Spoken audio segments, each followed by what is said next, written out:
Masuk, Mas. Coba tes. Warahmatullahi wabarakatuh. Waalaikumsalam. Wah, ada yang belum jawab nih. Udah kedengeran nih. Saya ulang lagi deh. Saya mau menyapa dulu semuanya satu persatu ya. Assalamualaikum warahmatullahi wabarakatuh. Waalaikumsalam warahmatullahi wabarakatuh. Mantap. Mantap, mantap. Oke. Baik. Alhamdulillahirabbil alamin. Alhamdulillahilladzi hadana li hada wa ma kunna linahtadiya laula an hadanallah. Laqad ja'at rusulu bil haqq wa nadu antil kumul jannatu uristumuha bima kuntum ta'malun. Asyhadu an la ilaha illallah wa asyhadu anna Muhammadar Rasulullah sallallahu alaihi wasallam wa ala alihi washabihi ajmain amma ba'du. Alhamdulillahirabbil alamin. Puji syukur kepada Allah Subhanahu wa taala akhirnya kita bersama-sama bisa bersilaturahim lagi dalam kesempatan yang barokah ini insyaallah ya. Kita berjumpa kembali di acara Ramadan Bistok 2020 yang mana ini merupakan sesi ke-6 ya dalam Bistok Syaris ini ya. Alhamdulillahirabbil alamin kita bareng lagi dan mudah-mudahan semua dalam keadaan sehat, lancar ibadah Ramadannya, puasanya, tadarusnya, pada tarawihnya semuanya ya pokoknya ya, sukses semuanya ya. Gimana teman-teman, sudah diajak teman-teman yang lainnya untuk bergabung bersama kita di sini? Nah, ini udah ada yang dari Yogyakarta, dari mana lagi ada grup Sevi, grup Ringga, Sakti 13. Oke, selamat datang semuanya, selamat bergabung kembali. Apa sih bagi teman-teman yang baru datang hari ini ya, baru bergabung hari ini, apa itu Ramadan Bistok 2020? Ramadan Bistok 2020 adalah suatu program acara, suatu wadah di mana kita memfasilitasi untuk bersilaturahim utamanya ya, bersilaturahim bertemu muka satu sama lain, baik itu dari Armina Daily, Armina Reika, dan teman-teman di luar sana. Dan kami mewadahi untuk kita bersaling sapa, bertukar pikiran, sambil kita menimba ilmu gitu ya, talabul ilmi gitu. Nah, jadi bagi teman-teman juga yang ingin mengajak calon-calon mitranya, calon-calon peziarah Baitullahnya untuk bergabung bersama di sini, kami harapkan kehadirannya dengan sangat ya.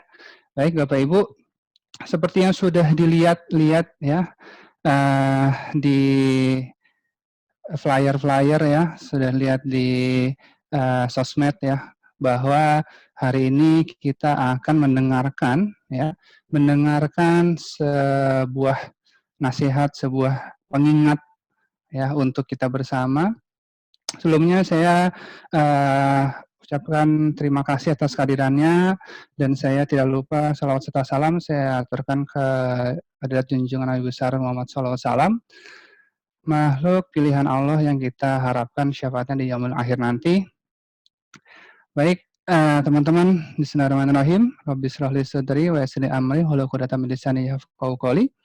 Allahumma ahlini rizqi wa ati min syarri nafsi. Baik, nah kita sudah ada sekitar 180-an orang yang bergabung hari ini. Nah, hari Jumat, jadi kita mulainya agak lebih awal ya, Bapak Ibu, teman-teman semuanya. Nah, tapi sini udah banyak ya, dari Sidoarjo, dari Ambon, wah luar biasa. Berarti selisih 1 jam ya, insya Allah ya, nggak salah ya, dari sini Ambon tetap stay tune di sini ya, luar biasa. Nah, baik Bapak Ibu, saya mau melihat dulu ya, menyapa satu persatu ya. Gimana, apa kabar? Saya mau tahu keadaan di sana, teman-teman boleh di komen. Suara saya cukup jelas kan ya? Ya, sudah terdengar ya? Oh iya, 2 jam, maaf. Baik. Suara saya sudah cukup jelas ya? Clear kan? Nggak patah-patah kan? Memang joget patah-patah. Baik, oke. Ya, ini udah saya siapkan. Nah, pembicara kita kali ini seorang yang sudah tidak asing lagi di antara kita semuanya. Siapa dia? Nah, beliau ini adalah seorang Ustadz Kondang, bukan Ustadz Kondangan, tapi Ustadz Kondang yang mana beliau sudah bergabung sejak 2007 di PT Armina Reika Perdana. sebagai trainer tour leader di lembaga sertifikasi profesi prawisata Indonesia (LS Pramindo). Dan beliau juga seorang pengasuh pesantren dan homeschooling di Yayasan Syairullah Jatibening Bekasi, dan sudah familiar dengan pertelevisian karena beliau sudah sering hadir sebagai host ataupun narasumber di program religi, diantaranya itu Kain Ikhram di Trans TV tahun 2012, lalu ada di Laptop Si Unyil ya di bulan Ramadan di tahun 2013, Berkah Ramadan di Berita 1 tahun 2014, dan juga Rindu Rasul di Metro TV tahun 2016. Nah, beliau ini background-nya selama 10 tahun mondok atau berada di pesantren di Jombang, Jawa Timur. Nah, selanjutnya pendidikan formal beliau di Fakultas Dakwah Universitas Islam Negeri Jakarta dan Sekolah Tinggi Agama Islam Jakarta jurusan Pendidikan Agama Islam. Dan beliau juga aktif dalam menulis beberapa buku. Di antaranya ada buku panduan tour leader umroh, buku panduan praktis ibadah umroh, buku panduan ibadah haji untuk PT Armena Rekapat Perdana, Power of Baitullah di majalah Muslimah Magazine. Nah, jadi bagi yang penasaran dengan speaker kali ini, boleh di follow IG-nya dan Dev Aryan Yusuf atau familiar dengan Uday ya. Dan juga YouTube-nya dia juga aktif sebagai YouTuber ya. Itu ada akunnya, ada pelayan tamu Allah. Wah, mantap ya. Kondang sekali nih bicara kita kali ini ya. Baik, tanpa berlama-lama lagi, langsung saja kita sambut pembicara kita kali ini, Ustadz Dev Aryan Yusuf. Monggo, Mas Uday, kami persilahkan. Sebelum saya mulai, saya mau cek sound dulu, Mas Eril. Cakep, lancar, jernih. Ya. Assalamualaikum warahmatullahi wabarakatuh. Bismillahirrahmanirrahim. Waalaikumsalam warahmatullahi wabarakatuh. Alhamdulillahilladzi arsala rasulahu bil huda wa dinil haqq liyudhhirahu 'ala dini kullih walau karihal musyrikun. Asyhadu an la ilaha illallah wa asyhadu anna Muhammadar Rasulullah sallallahu alaihi wasallam wa ala alihi wa ashabihi ma ba'du. Apa kabar Bapak Ibu semuanya? Alhamdulillah, syukurlah.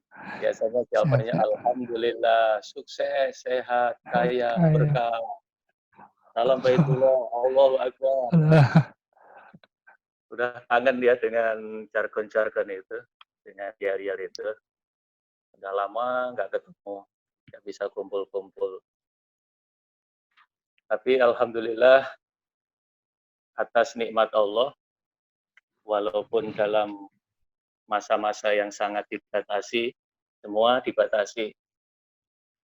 Dari mulai sosial dibatasi, sampai fisikal juga dibatasi, sampai meningkat PSBB. Tapi alhamdulillah tidak membuat silaturahim kita jadi terputus. Dengan adanya teknologi ini, nah ini malah menjadi satu hikmah baru. Kalau dulu mungkin nggak ada kejadian ini ya, orang nggak kenal apa itu Zoom, nggak kenal apa itu live streaming, ya.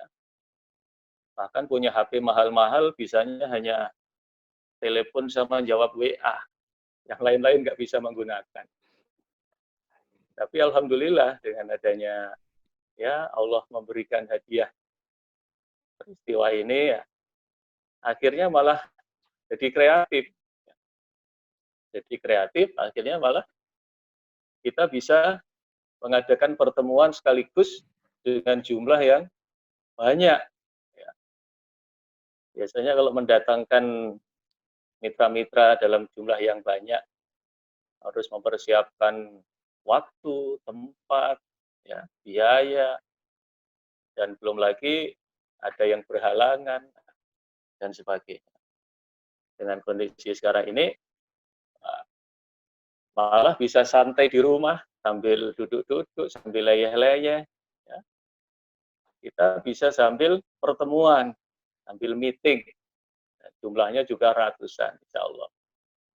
Nah, ini adalah nikmat karunia dari Allah yang harus kita syukuri. Nah, karena memang sebenarnya ujian itu tidak ada yang sulit. Persoalan itu tidak ada yang berat.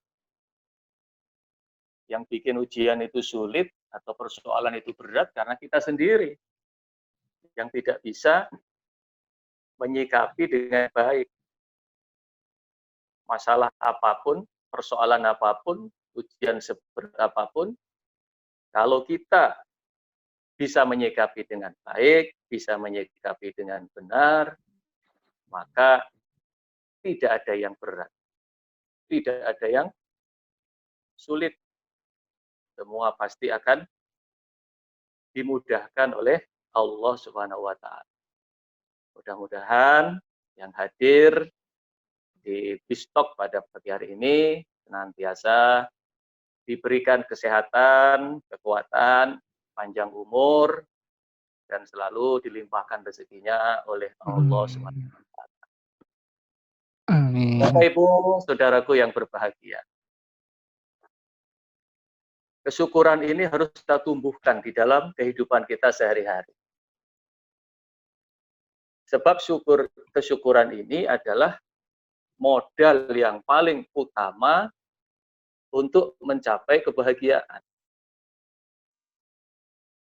Kalau kita mampu bisa mempraktekkan kesyukuran di dalam kehidupan kita sehari-hari, maka yang datang kepada kita adalah kenikmatan demi kenikmatan, kebahagiaan demi kebahagiaan, kesuksesan demi kesuksesan. Itulah pentingnya kita mensyukuri nikmat Allah. Nah, kita bisa seperti ini, bisa bertemu walaupun sama-sama di rumah, ya, karena diberi sehat oleh Allah. Sehat ini nikmat yang mahal, yang sangat mahal. Tidak ada nominal berapapun yang bisa menggantikan mahalnya nikmat sehat. Tetapi kadang-kadang banyak orang-orang yang tidak sadar kalau kesehatan ini adalah nikmat Allah yang mahal harganya. Buktinya masih banyak yang sering mengeluh, masih banyak yang sering merasa dirinya susah, masih banyak yang merasa doa-doanya tidak didengar hanya karena belum bisa beli ini, belum bisa beli itu, belum bisa punya ini, belum bisa punya itu. Padahal badannya disehatkan oleh Allah. Nah, ini tidak disadari. Coba bayangkan Bapak Ibu. Duit banyak, uang banyak, ya, rumah mewah, mobil mahal, tapi kalau nggak sehat, untuk apa coba? Nah, ya, maka ada istilah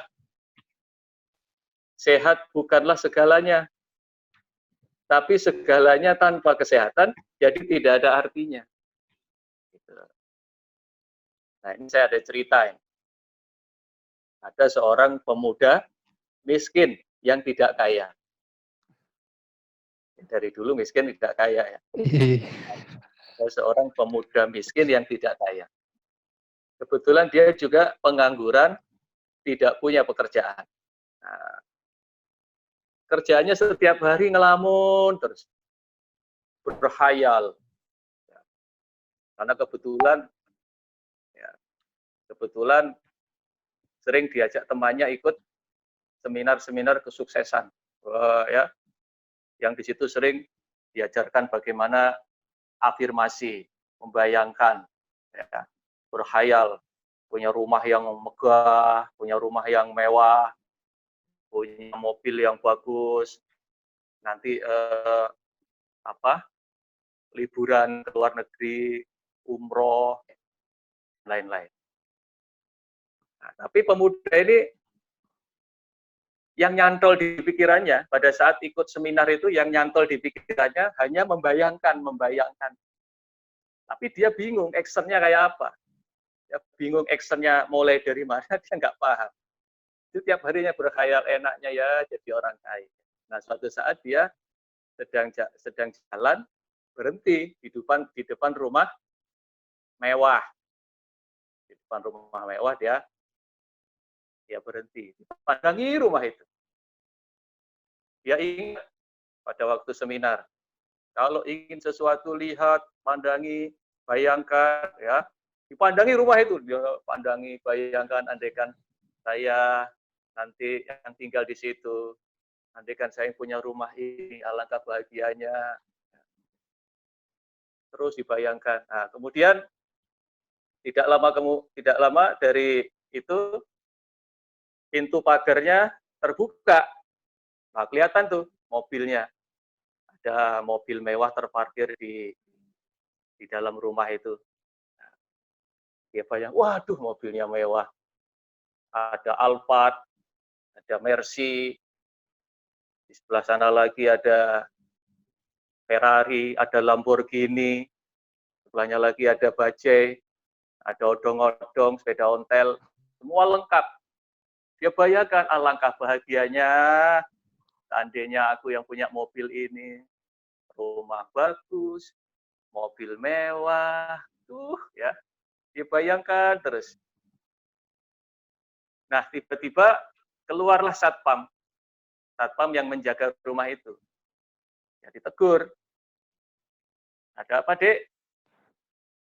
Enggak, Pak. Ini loh, saya kok membayangkan alangkah bahagianya yang punya rumah ini. Rumahnya gede, megah, mewah. Mewah beneran, bukan mewah mepet sawah. Mobilnya juga bagus-bagus.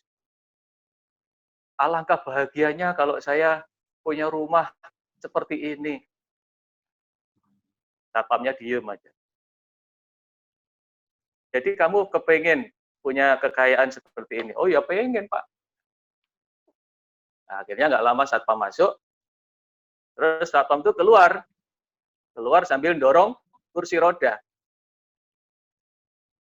Di atas kursi roda itu duduk seorang pria, agak usianya sudah agak tua, duduknya nggak bisa tegak, duduknya ngeringkuk, ya, duduknya ngeringkuk, sambil agak gemeter sedikit tangannya, diselimuti pakai selimut yang tebal. Terus satpam itu bilang, Dek, ini Bapak ini yang punya rumah ini, pengen bicara sama kamu. Nah, terus dipanggil, mendekat, lalu yang punya rumah ngomong, Nak, apa benar kamu pengen rumah yang megah ini, pengen harta yang segini banyak, apa benar kamu pengen mobil-mobilku ini yang bagus? Oh iya benar Pak, benar saya pengen. Nah, baik, kalau memang kamu kepengen, nggak usah khawatir. Kamu mau ini, kalau kamu mau, rumah saya semua isi-isinya, kemudian mobil saya ada banyak itu, semua untuk kamu. Nah, ya, kaget ya. Hah? Langsung dia mikir, apakah ini hasil dari afirmasi saya langsung dikabulkan oleh Allah? Ya. Semua ini untuk kamu, kata yang punya rumah. Benar Pak? Iya benar. Tapi ada syaratnya, kata yang punya rumah. Apapun syaratnya Pak, saya sanggup. Bahkan saya mau bekerja di sini 24 jam sehari, yang penting ini semua diberikan ke saya. Bukan itu syaratnya, yang punya rumah. Jadi begini, kebetulan saya ini sedang sakit. Dalam hati anak muda tadi, wah ini orang soleh bener nih, sudah sakit, ntar lagi umurnya nggak panjang, ntar lagi meninggal, terus hartanya disedekahkan semua, baik banget ya. Husnudzonnya udah begitu. Nah, jadi saya ini sedang sakit. Saya divonis oleh dokter kena penyakit jantung. Dan di badan saya sudah terpasang 4 ring untuk jantung saya. Kemudian Saya juga punya penyakit asma yang kronis. Juga ada penyakit saya ginjal. Seminggu 2 kali saya harus cuci darah. Lalu juga ada penyakit saya kena Parkinson. Parkinson itu tangannya getar. Nah, jadi maksud saya begini, kamu boleh mengambil semua rumah saya ini, semua mobil saya, tapi syaratnya kita tukeran. Sakit aku berikan ke kamu, sehatmu berikan ke aku. Nah, langsung pemuda itu kaget, bengong dia. Sakitnya dipindahkan ke badan saya, terus sehatku pindah ke situ. Lah, aku jadi sakit nanti. Aku jadi cuci darah 2 kali seminggu. Aku jadi punya penyakit jantung. Aku jadi punya asma kronis. Apa artinya kalau aku sakit gitu rumah segede ini, mobil segede. Baru dia sadar. Setelah sadar dia istighfar, astagfirullahaladzim, ampun ya Allah. Dia baru sadar bahwa ternyata dia punya harta kekayaan yang lebih mahal daripada milik orang itu. Rumah yang megah, mobil yang bagus. Langsung saat itu si pemuda itu pamitan. Pamit Pak, maaf Pak, nggak jadi Pak. Saya lebih baik sehat, walaupun nggak punya apa-apa, walaupun pengangguran, kalau badan saya sehat, saya kan bisa usaha kemana-mana. Nah, buat apa Pak saya punya barang segini banyak, punya rumah yang bagus, punya mobil yang mahal, badan saya sakit-sakitan. Maaf ya Pak, enggak Pak, maaf, pergi ya. Pergi langsung cari musola, ambil air wudhu, sholat 2 rakaat, bertobat kepada Allah, ampun ya Allah. Selama ini Kau telah berikan nikmat, tapi aku tidak bisa bersyukur, ampun ya Allah. Nah, jadi Bapak Ibu saudaraku sekalian, cerita pendek ini menjadi inspirasi buat kita. Bahwa ternyata kesehatan itu nilainya mahal. Maka jangan disepelekan. Tiap hari mengeluh terus karena nggak punya ini, nggak punya itu. Padahal badannya sehat. Coba Bapak Ibu. Kalau kita dikasih sakit oleh Allah, ginjal kita nggak berfungsi, harus cuci darah seminggu 2 kali. Sekali cuci darah 1,5 juta. Kalau seminggu 2 kali, 3 juta. 3 juta seminggu. Apa? Iya seminggu. Sebulan 12 juta. Hanya untuk bertahan hidup keluar uang 12 juta setiap hari. Kemudian Allah masih memberikan kita paru-paru yang normal, paru-paru yang sehat, badan yang sehat sehingga bernafas tidak perlu menggunakan tabung oksigen. Coba kalau setiap bernafas kita menggunakan tabung oksigen, seperti yang sakit-sakit. 1 tabung oksigen itu harganya mahal, dan untuk sehari Rp500.000 harus dikeluarkan supaya bisa bernafas selama sehari. Kalau 10 hari 5 juta. Kalau sebulan 15 juta. Masya Allah ya. Nah, sekarang badan kita sehat, nggak perlu keluar biaya apapun. Ya, napas gratis, ginjal juga sehat, semua sehat. Masya Allah, kita harus bersyukur Bapak Ibu. Harus bersyukur. Nah, dari sini sebenarnya awal dari kesuksesan nanti. Dari mensyukuri hal-hal yang ada pada diri kita sendiri. Disyukuri setiap hari yang ada dalam diri kita sendiri. Disyukuri setiap hari. Disyukuri terus. Dengan syukur akhirnya hormon kebahagiaan selalu datang, mengalir. Hormon endorfin. Nah, akhirnya terpancar energi yang positif. Merasa bahagia, senang, bersyukur. Nah, Allah akan terus mencurahkan nikmatnya. Jadi bersyukur itu akan membuat nikmat yang sudah ada menjadi semakin ternikmati dan akan menarik nikmat yang belum ada menjadi datang. Kita jaga. Murah kok jaga kesehatan itu. Lebih mahal kalau sudah sakit. Saya pernah cerita di forum kepala cabang waktu itu, di aplikasi Zoom juga. seorang pemilik kebun binatang yang dia ingin menarik pengunjung dengan masang tarif 100.000 tiketnya. Nggak ada yang datang, karena mungkin dikira mahal. Diturunkan lagi 50.000, juga nggak ada yang mau masuk. Nah, turunkan lagi 25.000. Akhirnya buy one get one free. Nggak ada juga yang mau masuk kebun binatangnya. Akhirnya yang punya kebun binatang tulisin gratis. Ya, baru orang berbondong-bondong masuk. Wah, setelah orang berbondong-bondong masuk, kebun binatang yang penuh, kemudian pemilik kebun binatang mengunci semua pintu keluar. Dikunci semua. Lalu pemilik kebun binatang membuka kandang singa, dibuka, singa keluar. Wah, ya. Kandang buaya dibuka, buaya keluar. Kandang gorila dibuka, gorila keluar.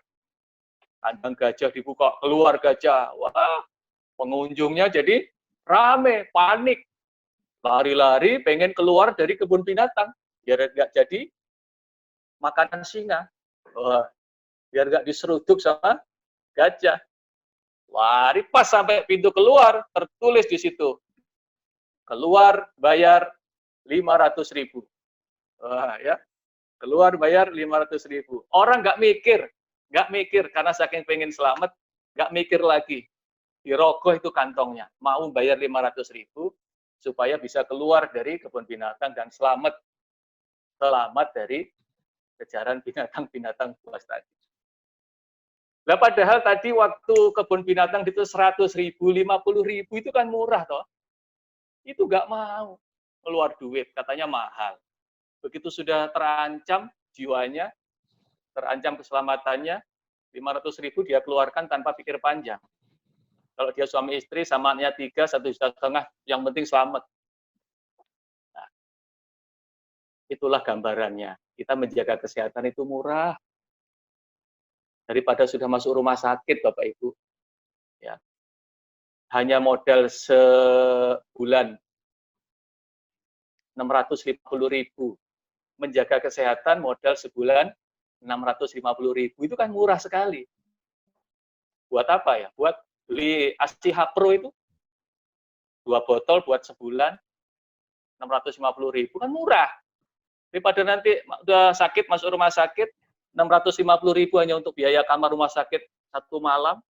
Nah, orang banyak nggak sadar untuk menjaga kesehatan ini mahal. Padahal kalau sudah sakit biayanya jauh lebih mahal lagi. Nah, maka alhamdulillah kita bersyukur kepada Allah Subhanahu wa taala diberikan nikmat sehat yang sangat luar biasa ini. Bapak Ibu, pesan saya, kalau nikmat yang ada dalam diri kita saja kita nggak bisa mensyukuri, bagaimana Allah mau mengamanahkan nikmat-nikmat yang lain? Kata Allah, dia saya kasih sehat aja nggak bisa syukur. Bagaimana nanti saya kasih mobil, gimana saya kasih rumah, bagaimana saya kasih rezeki yang berlimpah, malah nggak bisa syukur nanti. Nah itu. Maka apa yang ada dalam diri kita ini, di badan kita, yang sudah kita miliki, ayo kita syukuri. Bersyukur, karena nikmat Allah itu banyak sekali. Bapak Ibu. Firman Allah dalam Al-Quran, wa in ta'udu ni'matallahi la tuksuha. Dan jika kalian menghitung-hitung nikmat Allah, kalian tidak akan mampu menghitungnya, saking banyaknya. Dan Allah setiap detik tidak pernah lupa. Setiap detik Allah tidak pernah lupa mencurahkan nikmatnya kepada kita.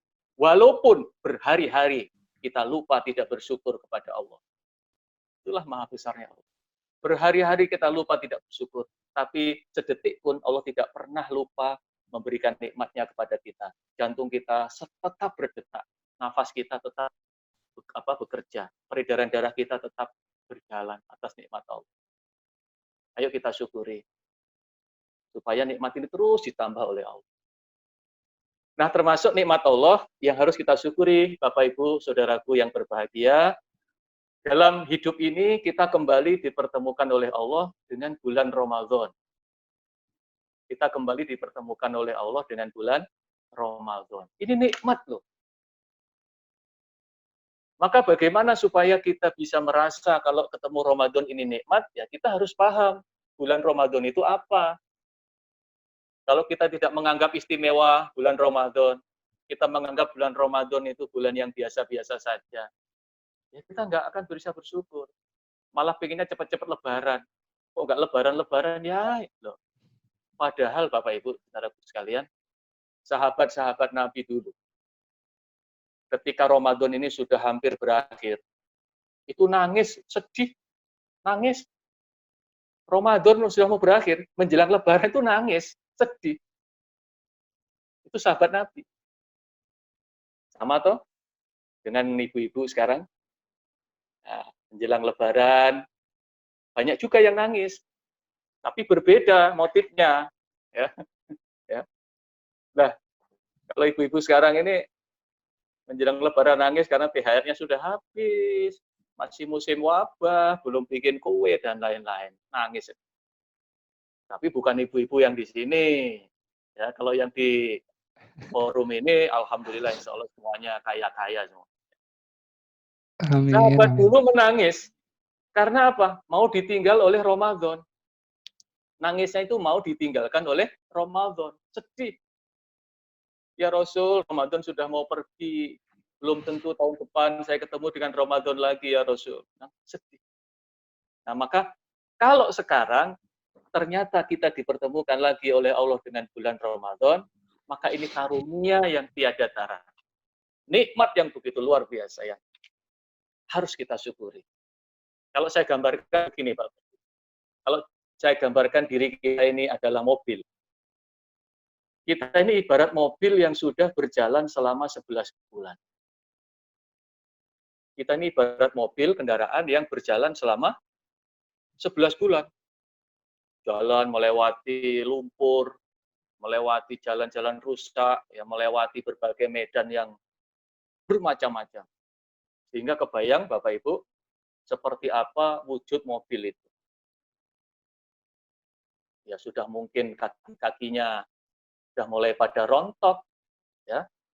Kemudian bodinya juga sudah sangat kotor, sampai ibaratnya mobil itu tertutup lumpur.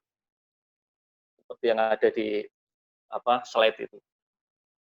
Bapak Ibu, walaupun mobilnya mahal, kalau sudah tertutup lumpur begitu kacanya, emang berani mau nyetir? Ya, nggak berani, takut kan? Serba ketakutan, serba bingung. Nah, kacanya sampai tertutup lumpur.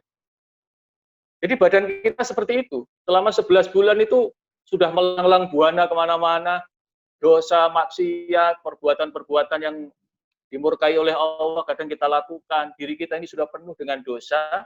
Nah, kemudian dikasih kesempatan oleh Allah dalam 1 bulan ini untuk membersihkan diri di bulan Ramadan ini. Nah, maka begitu kita masuk bulan Ramadan ini, Bapak Ibu, kita masuk ke dalam bulan pembersihan diri. Kita dikasih kesempatan oleh Allah untuk recovery, reparasi, servis besar, ibarat mobil itu, yang koplak-koplak diganti, ya, yang sudah kendor-kendor dikencengin, spare part yang mungkin perlu diganti, diberesin semuanya, dibikin seperti baru lagi. Kemudian terakhir dicuci dengan robotik, semprot atas bawah kiri kanan, disabun, disikat. Wah, akhirnya setelah keluar dari tempat pencucian, mobil itu kinclong seperti baru lagi dan enak dinaikin lagi untuk aktivitas lagi, untuk kegiatan-kegiatan juga sudah enak. Nah, itu. Nah, badan kita seperti itu. Sekarang ini di dalam bulan Ramadan ini oleh Allah dimasukkan ke tempat servis, diservis oleh Allah di sini, dicuci oleh Allah. Ya, maka disebut bulan ampunan, bulan penuh berkah, bulan di mana Allah banyak membebaskan hambanya dari api neraka. Kita sekarang sedang mengalami itu, maka harus sabar dan mengikuti prosesnya. Proses demi proses kita ikuti. Apa proses demi prosesnya? Harus puasa. Ya kita ikuti. malamnya sholat taraweh, kita ikuti. Setiap hari tadarus Al-Quran, kita ikuti. Sedekah Ramadan, sabar, nahan mulut, nahan mata, nahan jempol, jadi perbuatan-perbuatan yang maksiat. Nikmat saat ini, kita sedang dalam pencucian. Kalau kita nggak mau mengikuti prosesnya, sama kayak mobil. Ketika servis besar, tidak mau mengikuti urutannya. Harusnya remnya diganti, dia nggak mau. Wah, mobilnya berontak. Harusnya ganti businya nggak mau. Harusnya disikat nggak mau, beli katanya. Banyak tahapan-tahapan yang dilewati. Maka begitu mobil ini keluar dari tempat pencucian, dipastikan masih ada banyak kekurangan. Masih ada banyak cacatnya mobil ini. Tidak fresh seperti baru. Nah, sama dengan kita, Bapak Ibu, saudara sekalian, dalam bulan Ramadan ini, kalau kita tidak mau mengikuti prosesnya, waktunya puasa nggak mau puasa, malah cari warung yang ada kordennya supaya nggak kelihatan kalau makan di situ. Ya. Waktunya terawih nggak mau terawih. Jangan terawih. Sholat 5 waktu aja kadang-kadang nggak dikerjakan. Naudzubillah min dzalik, ya. Yang lain pada tadarus Quran juga mau baca Quran. Jadi dianggapnya bulan Ramadan dengan enggak ini sama, podo sama. Cuma yang membedakan kalau bulan lain orang-orang pada makan minum, ini enggak. Yang membedakan kalau bulan lain orang-orang malam pada terawih, pada enggak terawih, sekarang terawih. Hanya membedakan itu. Sementara fadilah-fadilah di dalam bulan Ramadan tidak disadari, tidak dianggap bulan Ramadan ini bulan yang mulia, maka kita nanti akan rugi, Bapak Ibu. Ramadan selesai, ibaratnya kita sudah keluar dari tempat pencucian, tapi dosa kita masih banyak. Maka Nabi mengatakan, rohima anfu rajulin, dakhala alaihi Ramadan, tuman salaho, qabla ayyufarolah. Celaka bagi seseorang yang ketemu dengan bulan Ramadan, sampai Ramadan habis, masih ada dosa-dosa tersisa yang belum diampuni oleh Allah. Padahal harusnya Ramadan habis, kinclong. Kayak mobil baru keluar dari servis besar di pencucian. Badan kita harusnya bersih, clear, seperti bayi baru lahir. Dan siap untuk meningkatkan produktivitas. Nah, tetapi kita lengah. Kita sembrono. Akhirnya kita sendiri yang rugi. Itulah makanya dalam kesempatan ini, saya ingin mengajak pada Bapak Ibu, Saudaraku yang berbahagia, untuk bersyukur dengan datanya bulan Ramadan ini, dan kita benar-benar mengistimewakan bulan ini dengan ibadah-ibadah yang istimewa juga. Sholat sunnahnya istimewa, ditambah taraweh yang biasanya nggak pernah. Sodakohnya juga istimewa, tambahi sodakoh-sodakoh yang lain selain yang biasa kita lakukan. Baca Qur'annya juga istimewa, ditambah daripada hari-hari yang lain. Ya. Puasanya menahan hawa nafsunya juga istimewa. Yang tadinya Senin Kamis atau sebulan 3 kali, nah sekarang setiap hari puasa. Semoga kita mendapatkan keberkahan full di dalam bulan Ramadan ini. Kemudian yang berikutnya, Bapak Ibu saudara sekalian yang berbahagia, saya juga ingin mengajak bersyukur bahwa alhamdulillah atas rahmat Allah, kita dipertemukan oleh Allah dengan Armina Reka. Ini juga merupakan nikmat dan karunia dari Allah yang harus kita syukuri. Bapak Ibu, coba kita sejenak merenung. Dahulu gimana sebelum bertemu dengan Armina Reka, ya?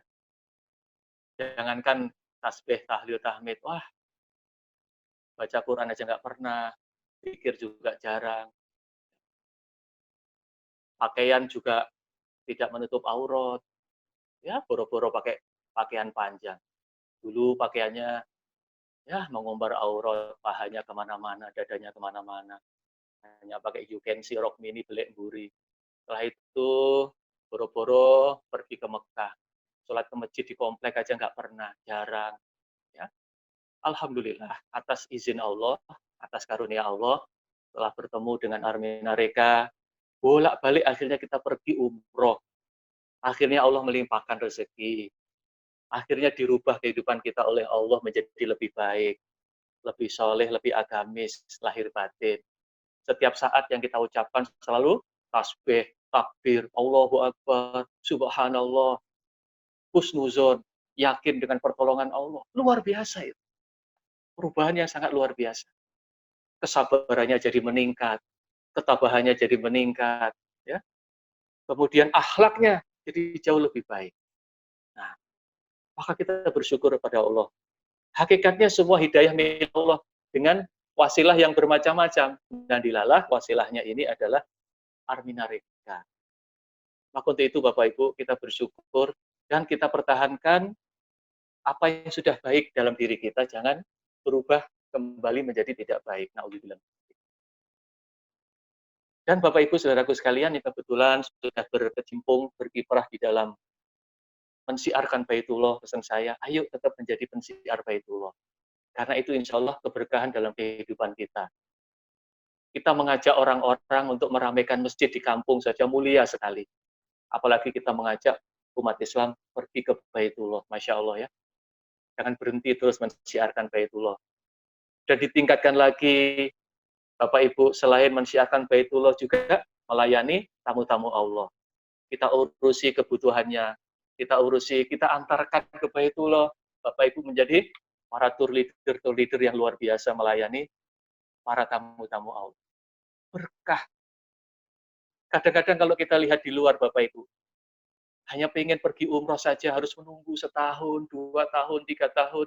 Begitu uangnya terkumpul, daftar, dilalah, ditipu sama travelnya, nggak jadi berangkat, sedih.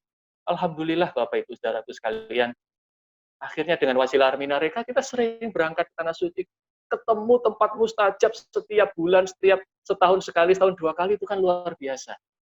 Nah ini maka Bapak Ibu sekalian kita doakan semoga Allah segera memberikan keamanan di negeri ini dan juga di seluruh dunia sehingga Masjidil Haram kembali dibuka untuk umat seluruh dunia dan kita bisa kembali semangat bertakbir, semangat bertalbiyah, kita rasakan lagi getaran Baitullah, kita rasakan lagi nikmatnya air mata tertumpah di depan Ka'bah, kita rasakan lagi nikmatnya berlama-lama sujud di Raudhah, Masya Allah. Insya Allah nanti akan terbuka lagi seperti itu. Maka kita bersyukur dan ayo tetap menjadi pensiar Baitullah di Armina Reka.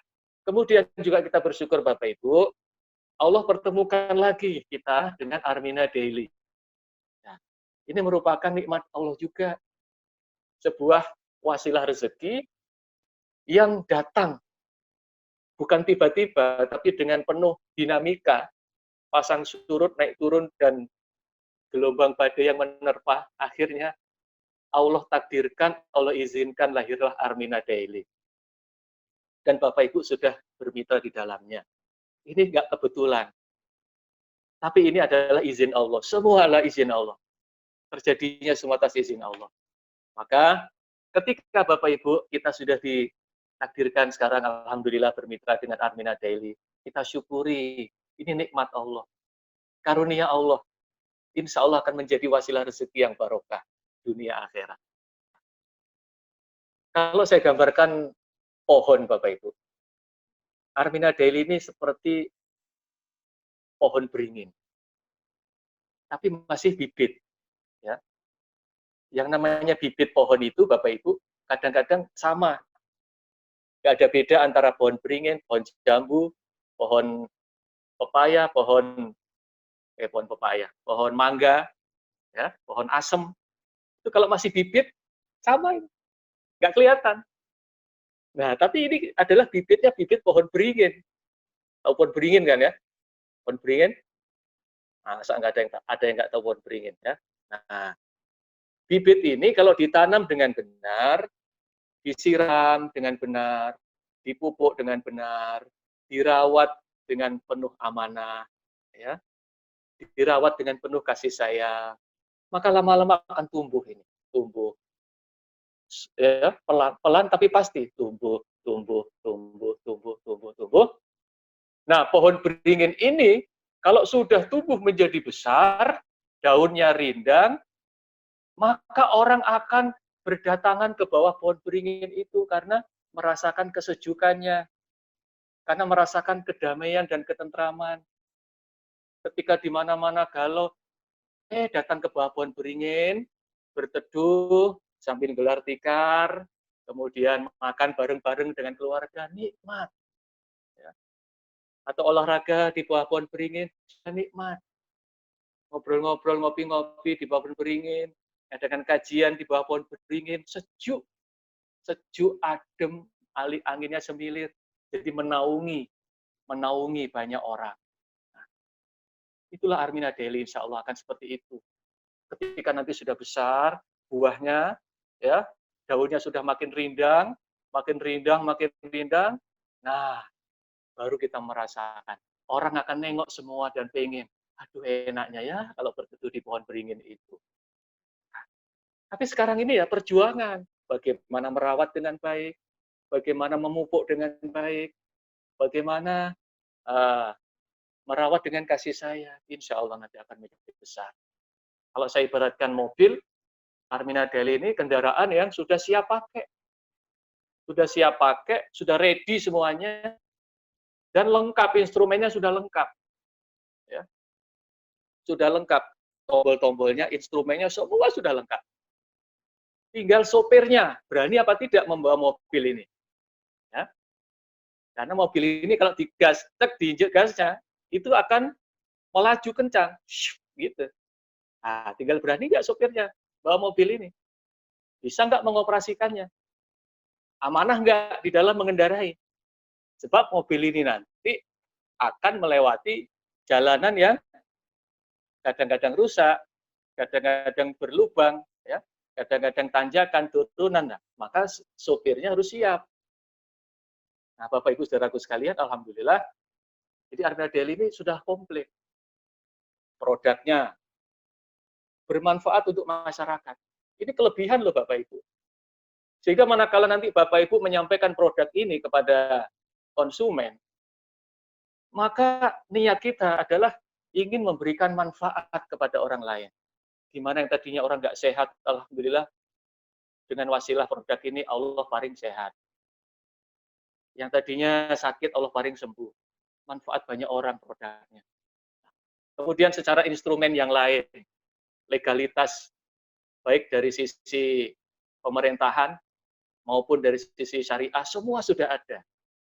Hanya tinggal sopirnya ini, mau dibawa kemana ini mobil ya. Nah, maka oleh karena itu Bapak Ibu sekalian, alhamdulillah saat ini kita dipertemukan oleh Allah dengan segala hal yang baik.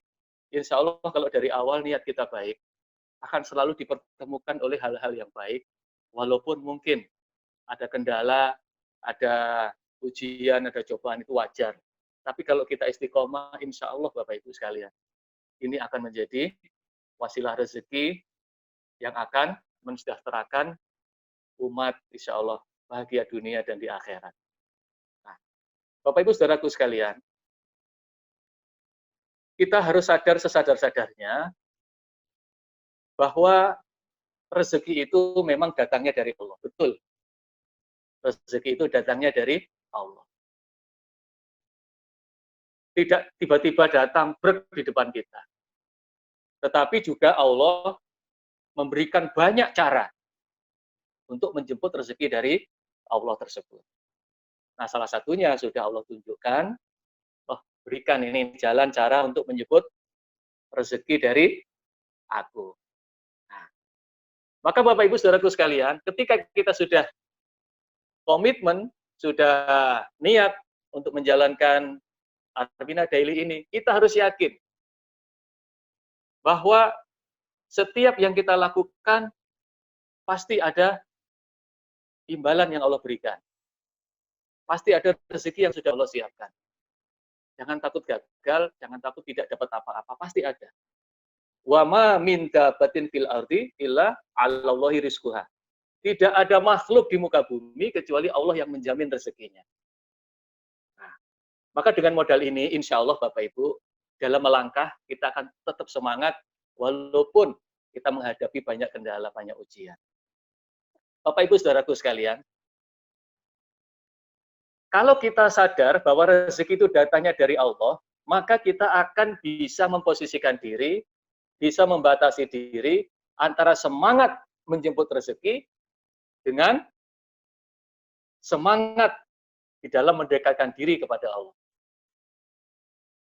Sebab kalau ini tidak balance, tidak seimbang, terlalu semangat menjemput rezeki, kemudian melupakan kewajiban kita kepada Allah, maka nanti yang terjadi adalah penderitaan dan kesengsaraan.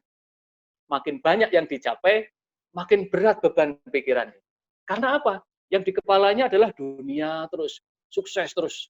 Suksesnya terlalu ngeslong dikejarnya, tidak ada remnya, tidak ada kendalinya. Nah, sehingga mengabaikan kaidah-kaidah harta yang Allah berikan di dunia ini sebenarnya untuk apa. Nah, akhirnya Bapak Ibu, mohon maaf, jadi depresi. Ketika sudah berusaha sebulan, 2 bulan, 3 bulan nggak berhasil, sementara teman-temannya sudah berhasil, dapat rezeki yang besar, dia enggak, akhirnya stres. Begitu bangun tidur, setiap bangun tidur yang dipikirkan langsung, gimana caranya supaya saya bisa dapat uang yang banyak. Nah, jangan sampai seperti itu. Sebab ada sabda Rasulullah Shallallahu Alaihi Wasallam yang saya ambil dari kitab Man asbaha wa dunya akbaru hammihi alzamallahu korbahu arba'a bisolin. Barang siapa yang bangun di pagi hari dan dunia menjadi cita-citanya yang terbesar, jadi, barang siapa yang bangun di pagi hari dan dunia yang menjadi cita-cita yang terbesar, dipikirkan terus-menerus. Bahkan bangun tidur itu yang dipikirkan dunia. Langsung aja, ini ada ya di slide. Maka Allah akan menanamkan 4 penyakit di dalam dirinya. 1, susah yang tiada putusnya. Susah terus. Walaupun duit sudah banyak, hartanya sudah banyak, tapi susah terus. Mungkin cobaan dari anaknya, dari istrinya, dari teman-temannya, cobaan-cobaan yang lain yang bikin dia susah. Kemudian yang kedua, fakir yang tidak akan pernah cukup. Allah tanamkan penyakit yang kedua, kefakiran, kekurangan. Hidupnya itu nggak pernah cukup.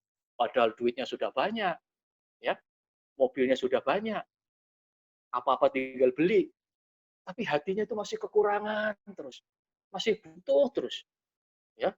Sampai hak-haknya orang miskin diambil, hak-haknya yang harus dikeluarkan untuk duafa anak yatim nggak dikeluarkan, saking fakirnya. Sehingga menjadi orang yang pelit karena takut habis hartanya. Ini penyakit yang kedua. Penyakit yang ketiga, Allah akan tanamkan sibuk yang tidak ada ujungnya. Sibuk terus. Sampai ketemu keluarga juga nggak ada waktu. Kalaupun saya di rumah langsung istirahat, capek besok, sudah sibuk lagi. Sampai sholat nggak sempat. Nah ini, sholat sampai bolong-bolong, sholat wajib itu apalagi terawih. Nah, sholat dirapel-rapel, diropel, zuhur, asar, maghrib jadi satu. Tiap hari begitu. Sampai anaknya bingung, Bu, Ramadan sudah lewat kok ibu masih terawih terus. Loh, ini bukan terawih nak, ini tadi zuhur, asar, maghrib. Ya Allah, ya. Tetangganya juga kagum, ini bapak rajin banget tiap pagi sholat duha, padahal bayar sholat subuh dan sholat isya yang belum dikerjakan. Nah, nggak ada waktu, sibuk. Ini penyakit yang berbahaya. Dan yang keempat, Allah tanamkan apa penyakit? Cita-cita yang tidak akan kesampaian selamanya. Jadi punya cita-cita angen-angen yang selamanya nggak akan pernah kesampaian sampai mati, naudzubillah. Nah itu bahayanya loh Bapak Ibu ya, hadis riwayat Tabrani. Itu bahayanya kalau kita mengejar kesuksesan itu ngeslong, nggak ada remnya. Ya. Terlalu semangat untuk mencapai kesuksesan, ya mohon maaf, kalau di luar negeri, itu kan kadang-kadang orang nggak kenal agama, kadang-kadang ya, sebagian. Orang nggak kenal agama. Jadi ketika motivator-motivator di luar negeri menyampaikan apa motivasinya, itu selalu hanya menekankan, bayangkan kamu sukses dunia, bayangkan kamu bahagia di dunia, bayangkan kamu kaya raya ini, sehingga orang hanya dipacu untuk mengejar harta dunia, tidak diimbangi dengan pemahaman-pemahaman lain, bagaimana sih kedudukan harta ini sebagai umat Islam, orang yang beriman, Allah ciptakan untuk apa. Nah, itu Bapak Ibu saudaraku sekalian. Jadi, ayo kita semangat, orang Islam harus kaya. Ya, orang Islam harus kaya. Nah, Allah sudah limpahkan rezeki untuk kita tinggal dijemput. Wasilahnya sudah ada, jalannya sudah ada. Ada Armina Reka, ada Armina Daily, atau mungkin Bapak Ibu punya sampingan yang lain. Semangat. Seperti sabda Nabi, ajak milu fitolak di dunia. perbaikilah kamu di dalam mencari dunia. Artinya apa? Semangat. Semangat untuk sukses, semangat menjadi orang iman yang kaya, tapi tetap punya rem. Paham kedudukan harta itu seperti apa. Nah, Bapak Ibu Saudaraku sekalian, pada suatu hari Nabi Muhammad SAW keluar rumah. Saat itu para sahabat sedang duduk kumpul-kumpul, ya kalau bahasa kita ya nongkrong-nongkrong di luar rumahnya Rasulullah, sambil membahas tentang harta, tentang kekayaan. Jadi obrolan sahabat ini tentang kekayaan. Wah, enak ya kalau kita kaya, kita bisa bangun masjid. Nah, mungkin zaman sekarang begitu ya. Kita bisa bangun masjid, kita bisa mengumrohkan banyak orang. Oh ya, kita bisa bangun rumah yatim piatu. Berapa itu ustadz-ustadz yang berdakwah di kampung kita support, kita biaya hidupnya dan sebagainya. Jadi sedang membahas kekayaan. Terus begitu Nabi keluar, langsung para sahabat itu diam, diam, nggak ngomong apa-apa, takut. Istilahnya gini, ada nabi, masuk bahas kekayaan, gitu ya, takut ya, diam. Nah, padahal Nabi tahu, Rasulullah sudah tahu kalau ini sedang membahas kekayaan. Lalu apa kata Rasulullah? La ba'sa bil ghina limanit taqo. La ba'sa bil ghina limanit taqo. Apa artinya? Nggak apa-apa, lanjutkan. Kalian membahas kekayaan, lanjutkan, nggak apa-apa, ayo terus. Begitu. Jadi Nabi nggak melarang. Kalian bahas pengen sukses, pengen kaya, lanjutkan, nggak apa-apa. Tapi kata Nabi, lanjutannya apa tadi? Kalimatnya, la ba'sa bil ghina limanit taqo. Tidak bahaya, tidak akan mudorot kekayaan itu, tapi apa? Belakangnya itu, limanit taqo, bagi orang yang bertakwa. Nih. Jadi ini remnya di sini. Kalian pengen kaya, ayo. Pengen sukses, kejar cita-cita setinggi langit, monggo silahkan, ayo. Tapi ingat, remnya dipasang. Remnya apa? Takwa. Rasulullah mengatakan tidak berbahaya kekayaan bagi orang yang bertakwa. Nah, jadi kalau disimpulkan terbalik gimana?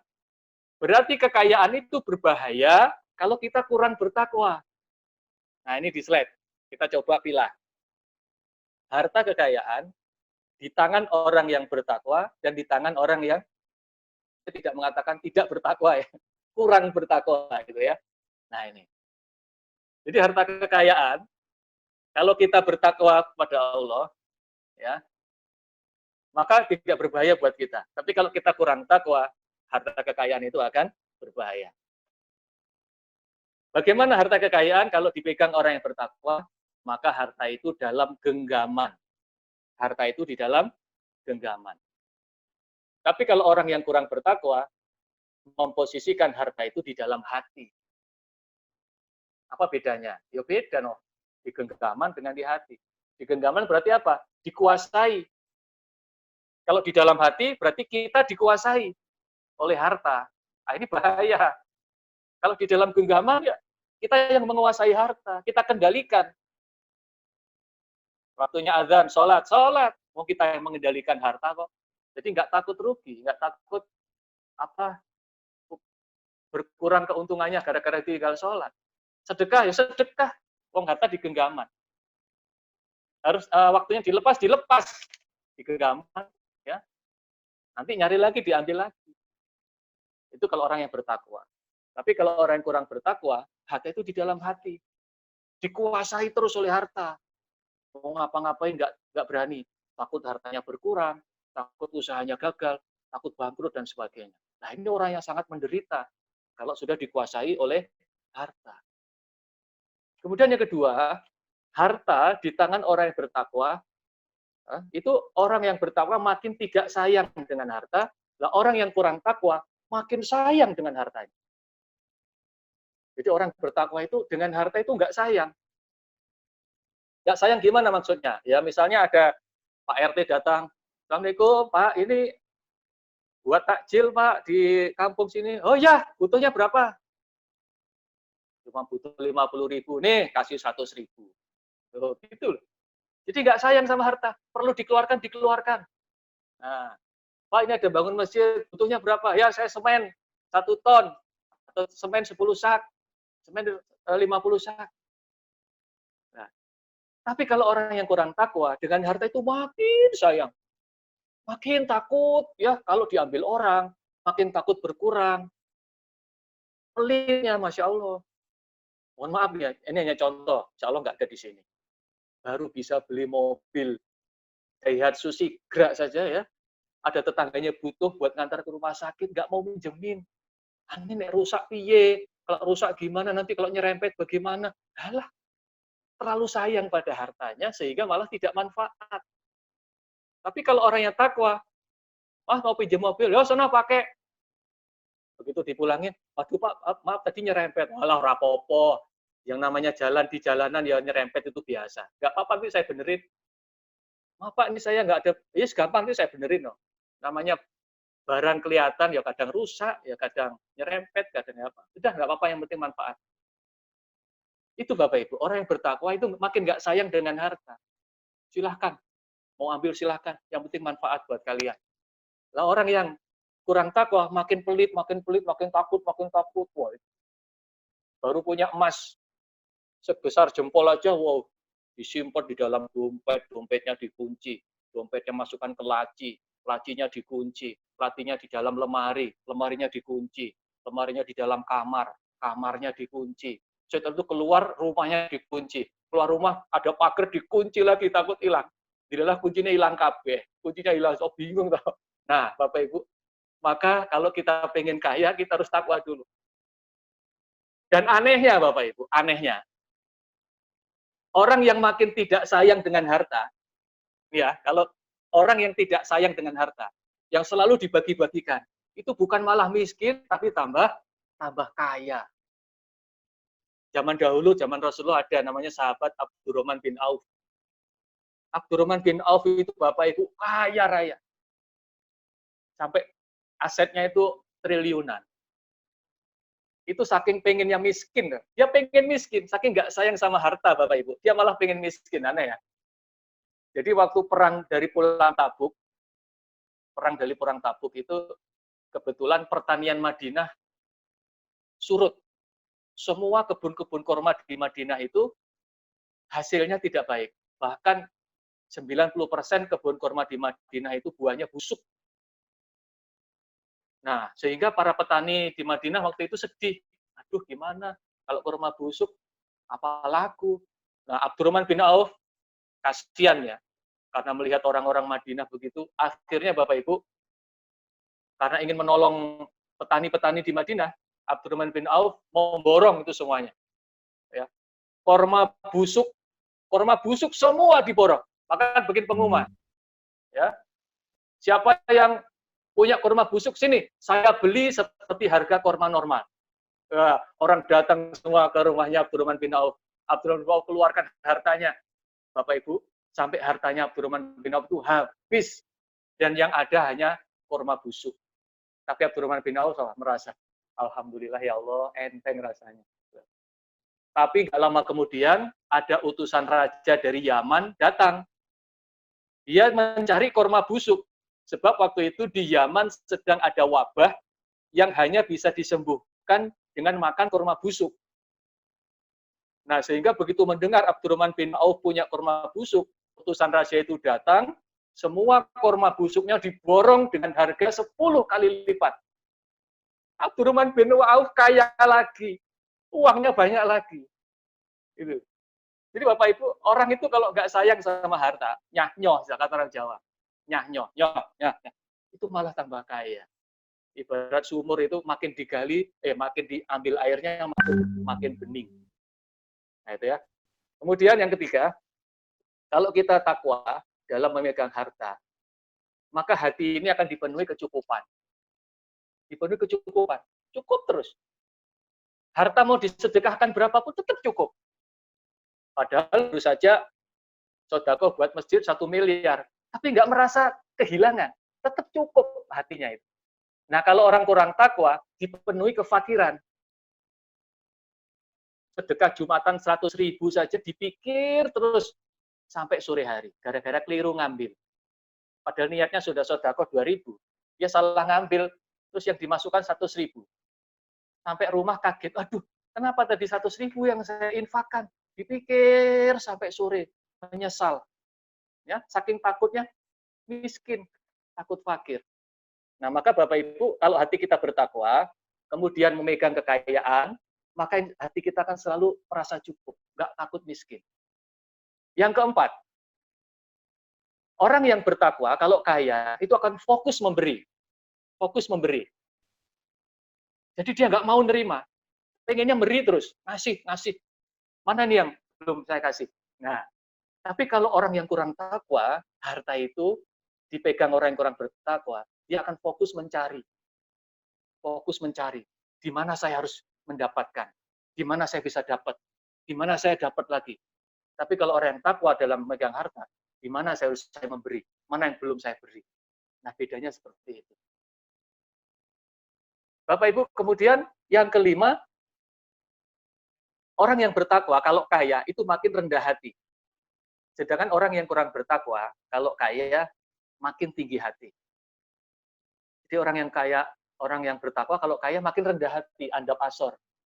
Ya enggak ketok lek wong sugih gitu. Enggak kelihatan kalau orang kaya, rendah hati banget, slow, low profile. Ya. Tapi kalau orang yang kurang takwa itu tinggi hati. Sombong ya, petentang begitu. Seperti Korun. Pernah dengar kan ceritanya Korun? Dia keluar, Korun itu orang paling kaya di zamannya. Bapak Ibu, kuncinya, baru kunci loh ya. Baru kunci untuk membuka simpanan hartanya itu diangkut oleh 60 keledai. Hanya kuncinya, belum hartanya. Itu keluar memamerkan harta kekayaannya. Ya, memamerkan harta kekayaannya. Supaya orang kagum melihat dia. Kemudian ketika dia ditanya, dia menjawab, innama utituhu ala ilmin indi. Aku kaya ini karena ilmuku, karena kepandaianku. Dia lupa kalau itu yang memberi adalah Allah Subhanahu wa taala. Jangan seperti itu. Oke ya, kita lanjut lagi. Jadi ciri-ciri orang bertakwa dalam memegang harta dan orang yang kurang bertakwa berikutnya adalah orang yang bertakwa itu akan lebih merasa lebih mahal harga diri daripada hartanya. Tapi orang yang kurang bertakwa, dia merasa lebih mahal hartanya daripada harga dirinya. Maksudnya begini, jadi orang yang bertakwa itu, dia akan lebih merasa mahal harga dirinya. Jadi andai kata dia naik mobil yang mahal misalnya ya, kemudian ada orang yang kagum dengan mobilnya, ya, dia akan mudah mengatakan, alah wong cuman kaleng kok mas, mobil itu kan cuman kaleng, itu rumah saya ya cuman batu merah ditumpuk-tumpuk jadi rumah. Yang penting diri saya ini tetap bertakwa, beriman kepada Allah. Nah, tapi kalau orang yang kurang bertakwa, Bapak Ibu, dia akan lebih menganggap mahal harta bendanya daripada harga dirinya. Sehingga tidak sedikit orang-orang yang kurang bertakwa untuk mencari kekayaan, dia berani mengorbankan harga dirinya. Contohnya apa? Dia naik mobil yang mahal, dan dia paham mobil dia mahal, tapi dia nggak sadar kalau mobil itu didapat dari hasil korupsi, dari hasil menipu orang, dari hasil mendolimi orang lain. Jadi mobilnya mahal, tapi harga dirinya murah. Dan dia nggak peduli. Yang penting dia punya harta. Nah, beda dengan orang yang bertakwa. Orang yang bertakwa itu, dia merasa harga diri yang harus lebih mahal dibanding dengan harta benda yang lain. Nah, sehingga andai kata mungkin harta bendanya itu ada yang minta dikasih, mungkin ada musibah sampai habis semuanya. Yang penting harga dirinya tetap terjaga, dia nggak berbuat zalim kepada orang lain, nggak korupsi, dia jujur, amanah, maka itu yang akan lebih membahagiakan dirinya. Bapak Ibu saudaraku sekalian, itulah. Maka tadi ya, kembali ke fokus, kembali ke laptop. Jadi, Bapak Ibu saudaraku sekalian, boleh kaya, tapi syaratnya harus takwa. Takwa dulu baru kaya. Kalau kaya dulu baru takwa ini bahaya. Walaupun ada yang berhasil. Kaya dulu, setelah kaya dia alhamdulillah jadi orang bertakwa. Tapi itu bahaya. Takwa dulu, baru kaya. Dan itu biasanya ngikut Bapak Ibu. Ketika kita sudah bertakwa kepada Allah, maka kecukupan-kecukupan itu akan datang, ngikut gitu. Ngikut. Ya walaupun mungkin bukan kaya harta, tapi setidaknya hati ini sudah dicukupi oleh Allah. Kan yang penting itu kata Pak Billy ya, HPS. Hati, pikiran, sikap. Itu dikayakan dulu sebelum kaya harta. Hatinya sudah kaya. Sikapnya sudah menunjukkan seperti orang kaya. Walaupun nggak punya tapi senang sedekah. Itu kan sikapnya orang kaya. Mental kaya. Pikirannya juga pikiran orang kaya. Mental kaya. Nah, dengan seperti itu terwujud kalau kita bertakwa. Nah, maka Allah akan limpahkan, Allah akan percayakan kekayaan-kekayaan yang lain. Bapak Ibu, karena waktunya sudah mau habis, Mas Eril 15 menit lagi ya. Saya persingkat. Di Mas Eril kok diem aja? Jangan-jangan tidur. Mas Eril, bisa nggak 15 menit lagi? Siap, aman. Aman, Kita Bos. langsung masuk. Kita Lanjut, langsung Bre. masuk ke ini. Ya. Kita langsung masuk ke 4 tips ya. 4 tips untuk mendapatkan kekayaan. Nah, ini puncaknya. Ini ada materi juga tentang sedekah. Tapi nanti kalau ada waktu. Nah, sekarang langsung sini ya. 4 cara kaya dengan fisika kuantum. Nah, Bapak Ibu, ini ternyata luar biasa, Bapak Ibu. Ilmu fisika kuantum ini, cara kaya berdasarkan fisika kuantum ini, ternyata begitu saya lihat di kitab, itu ada dalilnya. Ada dalilnya. Nanti saya tunjukkan. Saya sampai terbungung-bungung, ya Allah, Nabi Muhammad 1400 tahun yang lalu bersabda seperti ini, atas bimbingan petunjuk dari Allah, ternyata sekarang bisa dibuktikan secara sains. Nah, sebelumnya begini Bapak Ibu ya, saya ingin kasih pengantar sedikit. Jadi dalam ilmu pemberdayaan diri yang berbasis fisika modern yang pernah saya pelajari, itu ada istilah aku adalah kamu, kamu adalah aku. Nah, kalau dalam ilmunya Pak Nasrullah, magnet rezeki, nah, kita ini satu sama terhubung. Sama sebenarnya itu, istilahnya sama. Kalau istilah yang di sini saya pelajari, aku adalah kamu, kamu adalah aku. Ini begini maksudnya, Bapak Ibu saudaraku sekalian. Jadi badan kita ini kalau di breakdown, diprotoli ya, diprotoli itu dipreteli sampai unsur yang paling kecil. Dipreteli ya daging, kemudian apa namanya sel, sampai unsur penyusun tubuh yang terkecil itu akan ketemu yang namanya energi. Jadi badan kita ini tersusun dari energi atau kuantum. Nah, bahkan semua benda, Bapak Ibu. Semua benda, bukan hanya badan kita. Meja, kursi, tembok, itu kalau di breakdown, diurai sampai dari unsur terkecil pembentuknya, itu akan ketemu dengan energi. Mobil juga itu. Ya, mobil di breakdown semua unsur pembentuknya ada energi atau kuantum. Jadi sama, sel pembentuknya itu sama. Nah, sehingga muncul istilah itu. Aku adalah kamu, kamu adalah aku. Jadi pada dasarnya, aku, kamu, mereka, dia, ini semua diciptakan dari energi yang sama. Dari satu tepung alam semesta, satu bahan yang sama. Nah, sehingga dengan demikian, maka ketika aku menyakiti kamu, itu sebenarnya aku sedang menyakiti diriku sendiri yang berada di tubuh kamu. Ketika aku menyakiti orang lain, berarti sama sedang menyakiti diri sendiri yang ada di tubuh orang lain. Karena bahan dasarnya sama. Nah, itu. Demikian juga sebaliknya, ketika aku membantu kamu, berarti aku sedang membantu diriku sendiri yang ada di tubuh orang lain. Nah, Bapak Ibu ini luar biasa. Jadi, simpelnya begini. Dalam ilmu fisika kuantum ini, ketika kita berbuat kepada orang lain, sebenarnya sedang berbuat untuk diri sendiri. Menyakiti orang lain, sejatinya sedang menyakiti diri sendiri. Menzolimi orang lain, berarti sejatinya sedang menzolimi diri sendiri.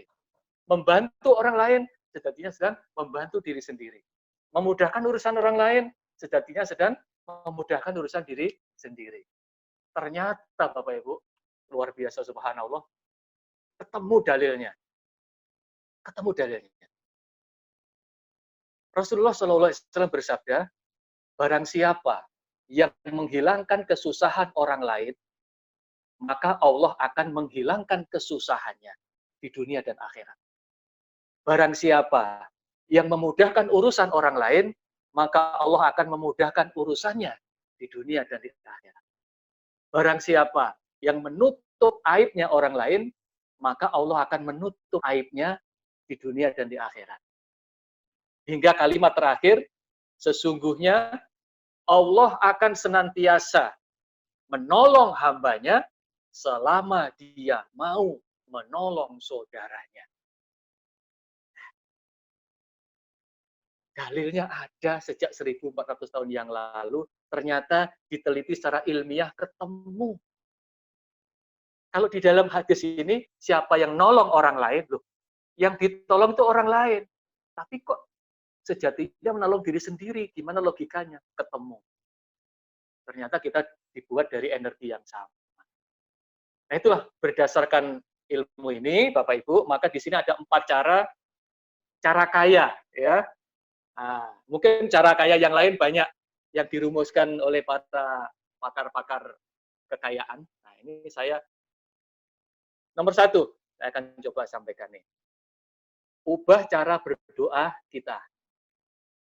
Ubah cara berdoa kita. Bapak Ibu, saudaraku sekalian, selama ini kita kalau berdoa kan seringkali minta untuk diri sendiri.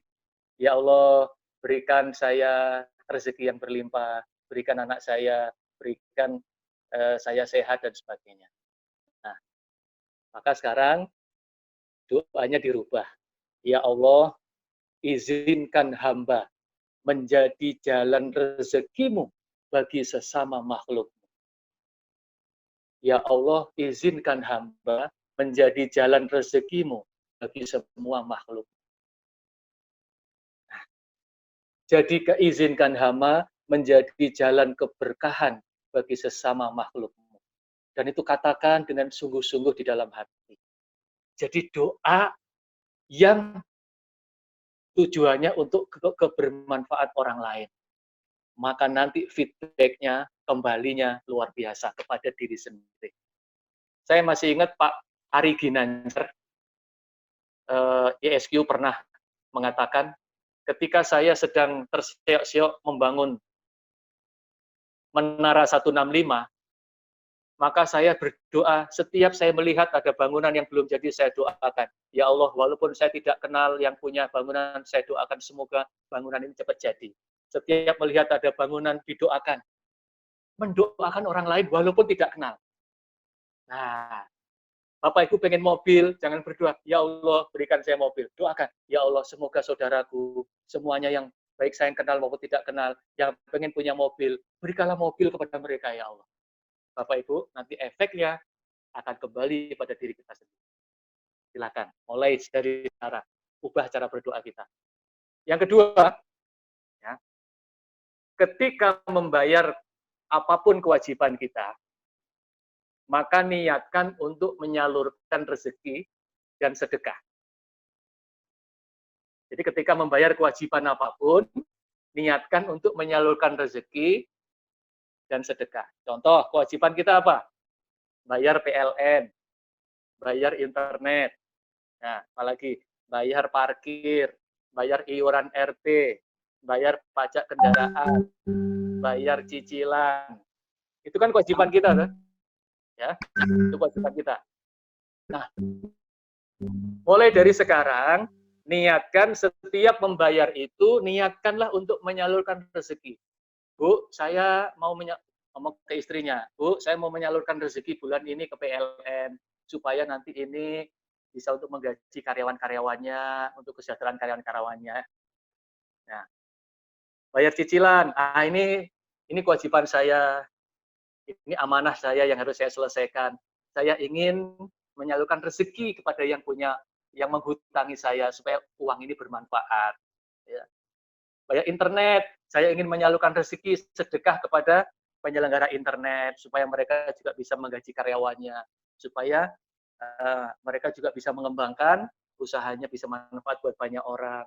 Nah, termasuk para pemilik usaha ketika menggaji karyawannya, ya menggaji karyawannya juga niatkan untuk menyalurkan rezeki. Jangan merasa, waduh berkurang nih uang saya, tidak. Menyalurkan rezeki dan sedekah. Karena para karyawan juga punya anak, punya istri, semoga bermanfaat anaknya buat istrinya. Jadi sekali lagi, setiap membayar kewajiban, niatkan untuk sedekah dan menyalurkan rezeki. Sehingga nggak berat. Gitu loh. Sebab kalau nggak begitu, Bapak Ibu, kita nggak sadar, kita berat. Aduh, waktunya bayar cicilan ini. Nah, sedih tak? Aduh, waktunya bayar listrik. Aduh, waktunya bayar internet. Aduh, waktunya bayar iuran sekolah anak. Aduh itu nanti yang menjadikan makin miskin, makin miskin, makin miskin, makin kekurangan, makin kekurangan. Nah, kita rubah dengan penuh semangat. Sekarang waktunya saya sedekah kepada PLN. Sekarang waktunya saya sedekah kepada sekolahnya anak-anak saya. Sekarang waktunya saya menyalurkan rezeki buat sekolah anak saya supaya bisa menggaji guru-gurunya. Nah, itu ya. Yang ketiga, percepat ini. Setiap membeli barang yang tidak kita butuhkan, niatkanlah untuk menyalurkan rezeki dan untuk sedekah. Nah ini Bapak Ibu, biasanya kan kita lihat di pinggir jalan ada orang tua jualan pisang, ada orang tua jualan kerupuk, ya. Kadang-kadang kita nggak butuh, saya kan nggak makan itu, tapi kita niat, saya pengen menyalurkan rezeki kepada orang itu, dibeli. Setelah dibeli, ya karena kita nggak makan mungkin, ya kita bagikan lagi kepada orang lain. Jadi setiap membeli sesuatu yang kita nggak butuh sebenarnya, diniatkan untuk menyalurkan rezeki kepada orang lain. Nanti feedback-nya kepada kita dahsyat loh itu. Ya. Pasti orang yang dibeli barangnya senang, dan setidaknya juga memberikan doa. Nah, Bapak Ibu saudara sekalian, membayar apapun juga sama ya tadi. Ketika kita membeli barang yang kita butuhkan kan sama itu. Kita ke mall, beli celana, misalnya ya, 300.000, kita keluarkan, ikhlas. Karena di dalam hati, ini saya sedekah kepada yang jualan, semoga bermanfaat untuk yang jualan, untuk keluarganya, dan bisa untuk kulaan lagi. Kadang-kadang ada orang bayar itu sambil mengeluh, mahal amat. Nih, sampai di rumah masih kesel. Celana gini 300.000, mahal amat. Nah, nggak ikhlas ya. Nah, itu tidak cocok nanti dengan feedback yang akan diberikan. Terakhir, yang keempat, berikan uang kaget untuk orang lain. Ya. Jadi kadang-kadang kita kan ketemu tukang parkir, cleaning service ya, atau ojek online, atau saudara kita sendiri, kasih uang kaget. Misalnya bayar parkir, contoh bayar parkir yang biasanya 2.000, kita lebihin sedikit lah, tambahin nolnya 1 aja, 20.000. Ini Pak, oh kembaliannya nggak ada, nggak apa-apa buat Bapak. Alhamdulillah, itu Bapak Ibu, kebahagiaan orang lain dari perlakuan kita. Itu feedback-nya nanti akan kembali kepada kita. Sering berikan uang kaget. Nah, ojek online, ya, udah dibayar semua, udah beres, kasih tips. Yang mengagetkan gitu, 50.000. Ojek online kan kasih 50.000, Pak, banyak amat. Nggak apa-apa, buat anak, buat keluarga. Senang. Nah, jadi karena kita sering memberikan uang kaget kepada orang lain, maka jangan kaget kalau Allah juga memberikan rezeki yang mengagetkan buat kita. Itu berdasarkan sains, penelitian sains seperti itu, hukumnya berdasarkan dalil juga seperti itu. Nah, itu ya. Nah, maka jangan segan-segan berikan uang kaget. Maka berikan uang kaget ini akan ringan kalau hatinya takwa tadi. Kasih uang kaget nih. Termasuk pada karyawan juga begitu. Karyawan sering kasih uang kaget, nah kan pasti doanya juga luar biasa, feedback-nya kepada perusahaan. Kayak Pak Juli, Bu Inkris itu sering ngasih uang kaget ke saya. Ini cerita sedikit. Pak Juli, Bu Inkris itu kalau ketemu saya sering ngasih uang kaget. Nah, makanya rezekinya terus dilimpahkan oleh Allah. Nah, Maka Bapak Ibu yang belum ngasih uang kaget ke saya, silakan ngasih uang kaget ke saya. Modus ini. Enggak, bercanda. Saya juga sering ngasih uang kaget ke orang lain ya.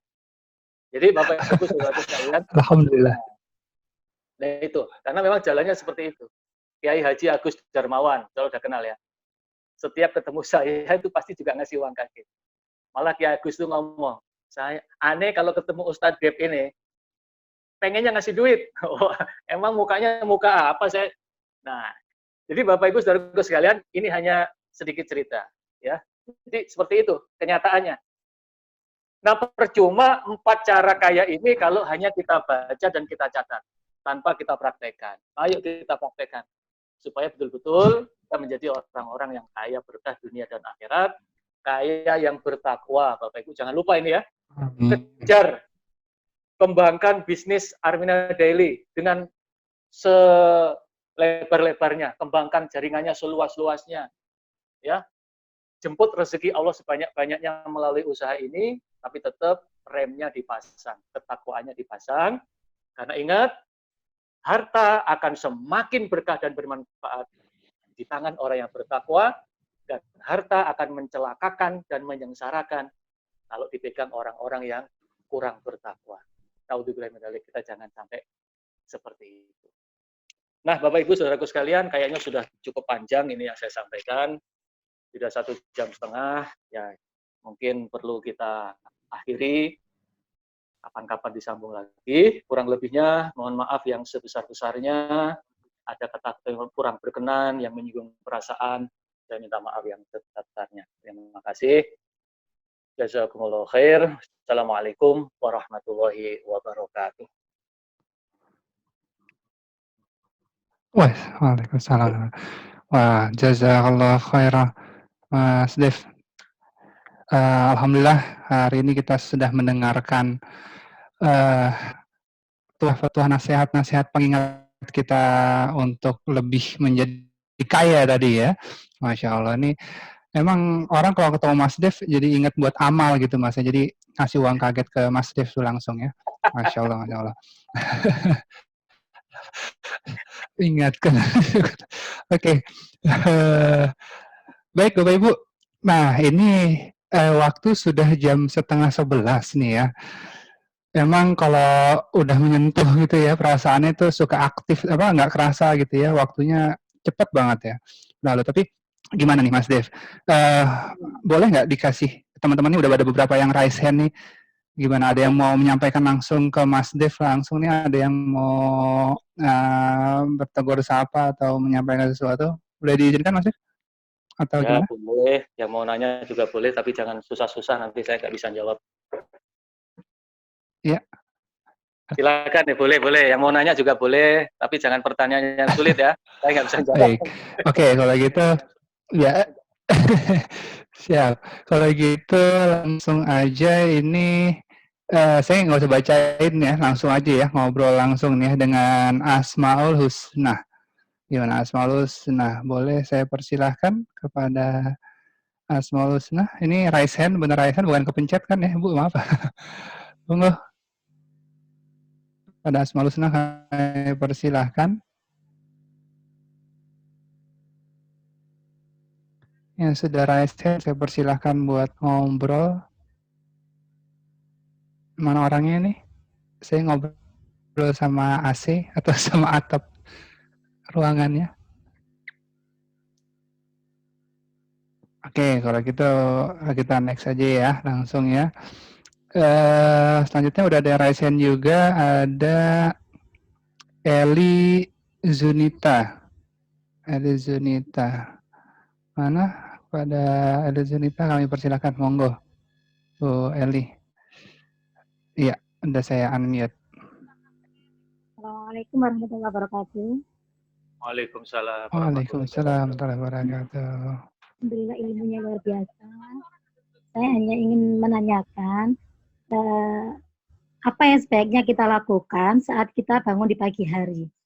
Kalau kita memikirkan dunia tadi kan ada 4 hal yang Allah timpakan ke kita. Nah sebaiknya agar tidak terjadi seperti itu, apa yang sebaiknya kita lakukan pada saat bangun pagi hari. Terima kasih. Assalamualaikum warahmatullahi wabarakatuh.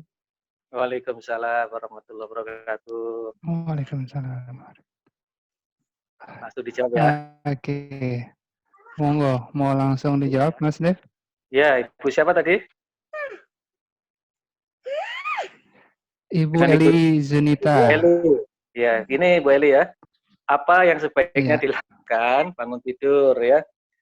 Pertama kali kalau sesuai dengan petunjuk Rasulullah, bangun tidur pertama kali yang dilakukan adalah bersyukur dengan kalimat Alhamdulillahilladzi ahyana ba'dama amatana wa ilaihin nusyur.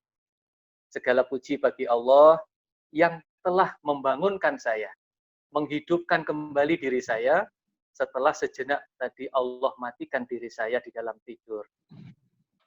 Nah, kalau kita mampu melakukan ini, insya Allah hati kita juga akan selalu tetap diingatkan kepada Allah. Tidur saja bisa bangun lagi adalah nikmat Allah.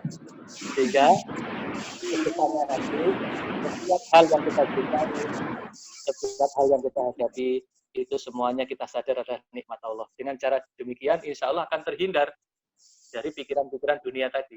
Nah, kalau misalkan terlintas, ya sholat dulu, gitu. Terlintas udah mikirin dunia, wudu dulu, sholat subuh dulu, habis sholat berdoa. Insya Allah kalau sudah bangun tidur berdoa, bersyukur, kemudian dilanjutkan dengan ambil air wudu dan sholat. Setelah itu berdoa, Allah akan menjauhkan dari pikiran-pikiran dunia yang menguasai pikiran kita. Begitu Bu Eli, semoga puas dengan jawabannya. Masya Allah, Masya Allah. Insya Allah pasti memuaskan sudah ini, luar biasa. Terima kasih atas pertanyaannya ya Ibu Eli. Selanjutnya terakhir kali ya Mas Dev ya, boleh ya? Ya, silakan.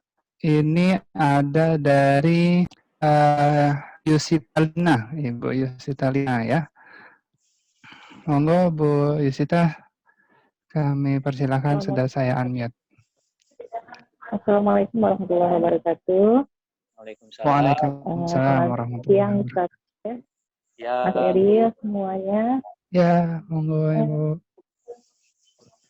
Untuk pertama kali saya bisa bertatap muka walaupun lewat Zoom dengan Ustaz Ide.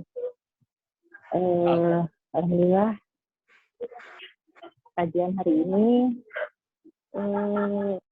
menambah ilmu bagi kami dan apa ya, membuka mindset lagi kami.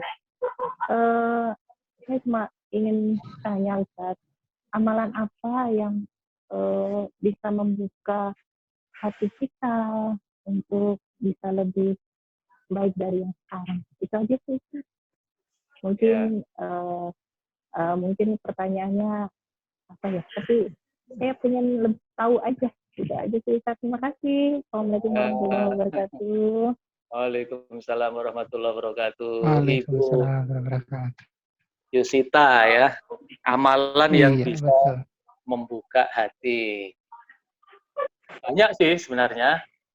Banyak kalau diperinci amalan yang bisa membuka hati itu yang bisa kita lakukan tanpa modal adalah berzikir. Berzikir membaca subhanallah, subhanallah, subhanallah, alhamdulillah, alhamdulillah. Yang khusyuk, alhamdulillah. Atau istighfar, astagfirullahaladzim, astagfirullahaladzim. Nah, bukan kuantitasnya yang dikejar ya. Saya mau baca istighfar 100 kali, astagfirullah, astagfirullah, astagfirullah, astagfirullah. Tapi di mulut, nggak sampai di hati. Nah, itu nggak kena. Jadi sampai di hati. Astagfirullahaladzim. Mohon ampunan. Terus subhanallah, terbayang betapa maha sucinya Allah. Allahu Akbar, terbayang betapa maha besarnya Allah. Nah, dan berbagai kalimat zikir yang lain, itu bisa membuka hati. Karena Allah berfirman dalam Al-Quran, ala bizikrillahi tatma'innul qulub. Ketahuilah, dengan mengingat Allah, dengan berzikir kepada Allah, akan menentramkan hati. Nah, hati kalau sudah tentram, berarti hatinya sudah kebuka dan dipenuhi dengan rahmat Allah. Caranya perbanyak berzikir dengan khusyuk, ya.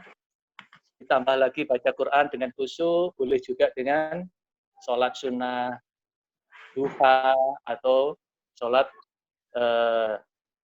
qobliyah, atau bisa juga dengan sedekah, senang bersedekah kepada orang yang tidak mampu, anak yatim, orang miskin. Setiap kita sedekah, kita ada rasa syukur, alhamdulillah ya Allah, aku diberikan kecukupan oleh Allah seperti ini, bisa memberi ke orang lain, hati jadi kebuka.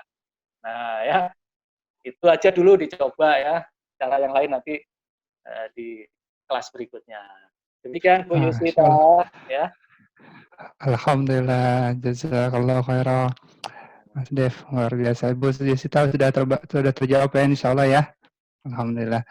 Baik Ustadz, luar biasa ya. Udah 1 jam lebih nih kita mendengar pengingat dari Uday ini ya. Tak terasa waktu sudah hampir jam 11 nih. Jadi kita siap-siap lanjut bagi yang mau sholat Jumat ya. Baik Bapak Ibu.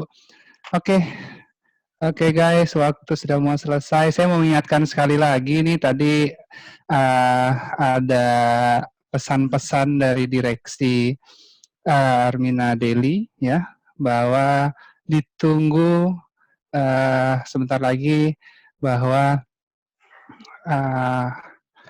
pengumuman yang sudah ditunggu-tunggu para mitra selama ini bahwa akan ada reward baru gitu ya. Jadi reward yang sudah ditunggu dari minggu lalu, dari akhir reward kemarin ya, insya Allah dalam waktu beberapa jam lagi akan segera diumumkan gitu ya. Jadi kita semua sama-sama berzikir, sama berdoa, semoga reward ini merupakan reward yang terbaik buat kita semua dan kita semua diqadar oleh Allah untuk bisa meraihnya. Amin, amin ya rabbal alamin. Baik, Ustadz Dev, dari awal sampai akhir sudah banyak kita mendapatkan manfaat keberkahan dari pertemuan ini. Untuk itu, untuk lebih membarokahkan momen ini, membarokahkan silaturahim ini, sekiranya boleh kita meminta doa barokahnya dari Ustadz. Semoga yang bisa kita dapat ini bermanfaat untuk aktivitas kita sehari-hari. Monggo, Ya, Mas Uday. Bapak Ibu, mari kita tutup dengan berdoa kepada Allah dengan penuh keikhlasan, dengan penuh keyakinan bahwa doa kita akan dikabulkan oleh Allah, dan dengan penuh kerendahan hati. Bismillahirrahmanirrahim. Alhamdulillahirabbil alamin. Allahumma shalli wa sallim wa barik ala nabiyyina wa habibina Muhammad. Alhamdulillahirabbil alamin, hamdan na'imin hamdan syakirin, hamdan yuwafi ni'amahu wa yukafi'u mazidah. Ya Rabbana lakal hamdu kama yanbaghi li jalali wajhikal karim wa 'azimi sultanik. Allahumma inna nas'aluka ridhaka wal jannah wa na'udzubika min sakhatika wan nar. Allahumma inna nas'aluka bi anna nasyhadu annaka antallah la ilaha illa anta al-ahad as-samad alladzi lam yalid wa lam yulad wa lam yakul lahu kufuwan ahad. Allahumma a'inna ala dzikrika wa syukrika wa husni ibadatik. Allahumma inna nas'alukal huda wat tuqa wal afafa wal ghina. Allahumma rzuqna rizqan hasanan wasi'an halalan thayyiban mubarakan wa anta khairur raziqin. Allahumma inna nas'aluka bismikal makhzun wal maknun ya badi'as samawati wal ard ya dzal jalali wal ikram. Antaghfir lana dzunubana wa tarhamana. Wa anta ja'ala lana min umurina farajan wa makhrajan wa antarzuqana min haitsu nahtasib wa min haitsu la nahtasib. Ya Allah, ya Rahman, ya Rahim, Engkau yang maha mengatur segala urusan di langit dan bumi ini, ya Allah. Berikanlah, curahkanlah kepada kami semuanya rahmat dan kasih sayang-Mu, ya Allah. Sehingga di dalam kehidupan kami dapat selalu ingat kepadamu, ya Allah. Kami dapat selalu mempersungguh beribadah kepadamu, ya Allah. Kami dapat selalu sadar, ya Allah, bahwa segala rezeki, segala kekayaan datangnya hanyalah darimu, ya Allah. Ya Allah, ya Rahman, ya Rahim, limpahkanlah kepada kami semuanya rezeki yang halal, yang banyak, yang manfaat, yang barokah. Limpahkanlah kepada kami, ya Allah, rezeki yang bisa bermanfaat buat orang lain, bisa menjadi jalan rezeki bagi sebanyak-banyaknya makhluk-Mu, ya Allah. baik yang kami kenal maupun yang tidak kenal. Izinkan kami menjadi pintu keberkahan bagi sebanyak-banyaknya makhluk-Mu ya Allah, baik yang kami kenal maupun yang tidak kami kenal. Ya Allah ya Rahman ya Rahim, izinkan kami menjadi jalan manfaat bagi sebanyak-banyaknya makhluk-Mu ya Allah, dengan harta kami, dengan ilmu kami, dengan akhlak kami. Jika kami belum mampu, mampukan ya Allah. Jika kami belum pantas, pantaskanlah ya Allah. Ya Allah ya Rahman ya Rahim, innaka ala kulli syai'in qadir. Jauhkanlah kami dari segala musibah dan bencana. Jauhkanlah kami dari segala mudarat-mudarat ya Allah. Ya Rahman ya Rahim, jadikanlah kehidupan kami kehidupan yang penuh keberkahan dunia hingga akhirat. Armina Group, Armina Reka dan Armina Daily, berikanlah petunjuk dan bimbingan. Lindungi ya Allah dari orang-orang yang jahat, dari segala kemudaratan. Berikanlah kelancaran, berikanlah keberkahan, jadikanlah berkembang, bagikan pohon beringin yang rindang, yang bisa menaungi dan memberikan kesejukan setiap orang yang berteduh di bawahnya, dan menjadi solusi bagi ekonomi umat, menjadi barokah kaya raya dunia hingga akhirat dalam keadaan bertakwa kepadamu ya Allah. Ya Allah ya Rahman ya Rahim, semua yang terlibat di Armina Reka Group dan juga terlibat di dalam memberikan manfaat bagi orang lain. Berikanlah kesehatan, kekuatan, panjang umur yang berkah. Juga dalam keluarganya, jadikanlah keluarga yang sakinah, mawaddah, warahmah. Anak cucunya, keturunannya, jadikan anak-anak keturunan yang solih dan solihat. Yang sehat jasmaninya, sehat pula rohaninya. Keturunan yang kuat ilmunya, kuat pula imannya. Keturunan yang cakep parasnya, cakep pula akhlaknya. Keturunan yang bahagia dunianya, bahagia pula akhiratnya. Dan keturunan yang bisa menjadi penyejuk hati bagi kedua orang tuanya dunia hingga akhirat. Ya Allah ya Rahman ya Rahim, limpahkanlah hidayah-Mu kepada kami sepanjang hidup kami hingga akhir hayat kami mendapatkan husnul khotimah. Rabbana atina fid dunya hasanah wa fil akhirati hasanah wa qina adzabannar. Subhana rabbika rabbil izzati amma yasifun wa salamun alal mursalin alhamdulillahirabbil alamin. Assalamualaikum warahmatullahi wabarakatuh. Waalaikumsalam warahmatullahi wabarakatuh. Syukron, terima kasih banyak. Alhamdulillah jazakallahu khairah Ustadz Dev atas penyampaiannya dan doa barokahnya yang luar biasa. Baik, terima kasih teman-teman semua. Alhamdulillahirabbil alamin, kita telah bersilaturahim hari ini dan semoga hari ini bisa menambah berkah buat kita semua. Insya Allah kita akan ketemu lagi di hari Senin. Di hari Senin dengan pembicara yang luar biasa. Beliau ini ahli di dalam digital marketing. Nah, jadi masih buat penasaran siapa pembicaranya. Jadi kita ketemu hari Senin jam 10. Insya Allah beliau sudah confirm. Dan serap banyak-banyak ilmunya dari beliau. Karena ini merupakan kesempatan yang langka buat kita bersama ya. Baik, dari awal sampai akhir banyak salah kata dan sikap saya mohon maaf sebesar-besarnya ya. Atas perhatiannya saya ucapkan terima kasih. Wabillahi taufiq wal hidayah. Wassalamualaikum warahmatullahi wabarakatuh. Terima kasih semua.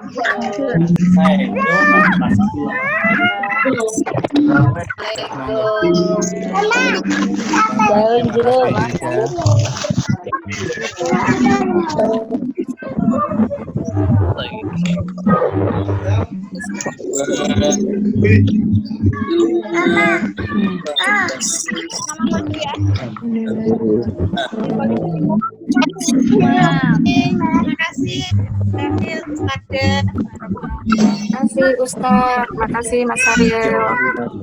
Semoga semuanya berkah. Assalamualaikum. Ini tidak sanggup ya dong. Enggak.